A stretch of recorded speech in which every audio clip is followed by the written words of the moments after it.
Voyage éternel de Paulé-Pierre Patrick Mouamdjou.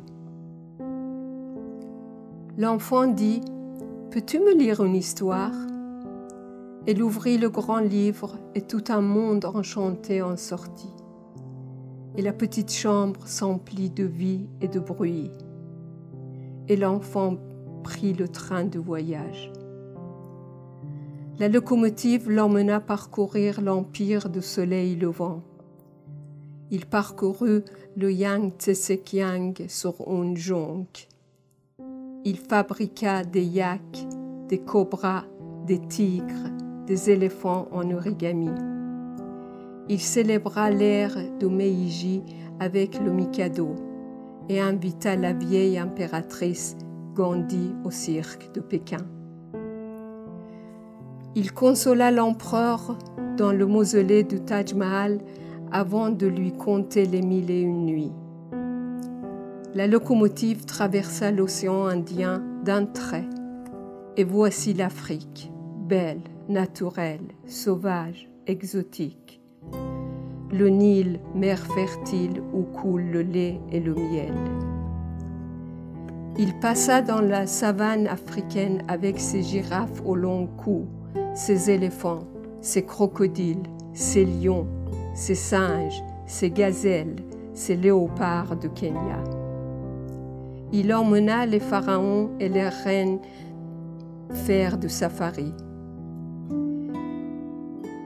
et empêcha que ne brûle la grande bibliothèque d'Alexandrie. Depuis la cime de Kilimandjaro, Mandela lui fit un grand sourire, car ici les morts ne sont pas morts. Il dansa les Anis, la danse aux morts des Bétis du Cameroun. Étonné de tout ce qu'il y avait à voir, étonné de tout ce qu'il y avait à vivre, il traversa l'Atlantique et survola caravelle et équipage. Croisa Christophe Colomb qui lui fit visiter le nouveau continent. La petite locomotive sifflait à travers la Pampa et la cordillère des Andes. La fièvre monta et son corps, tout en sueur, fut saisi par les transes de vaudou. Il fit de la capoeira et dansa la samba au carnaval de Rio. À La Havane, il admira les danseurs de rumba et de boléro. Dans les réserves, il rendit visite aux Hopis, aux Apaches, et dansa avec eux la danse du ciel avant de se baigner dans les chutes du Niagara. Martin Luther King lui fit apprendre par cœur le « I have a dream ». La locomotive tout sautait à travers les prairies et les vallées jamais épuisées.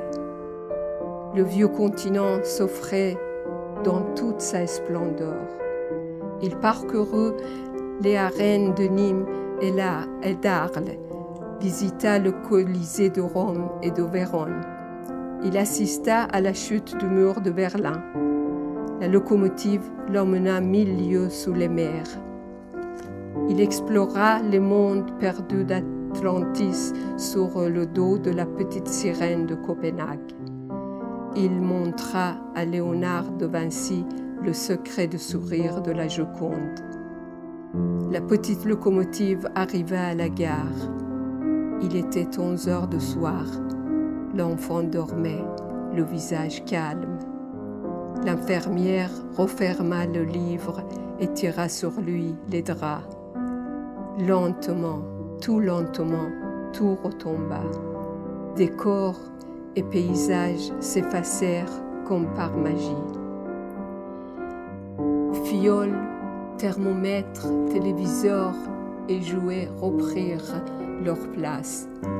La chambre 4 retrouva son silence habituel, avec ses murs froids et ses rideaux ternes, avec son odeur d'alcool et médicaments. Après ses voyages et ses rencontres à travers les pages et le temps, Un autre voyage venait de commencer pour l'enfant au crâne nu et au pyjama étoilé. Le cardiographe siffla.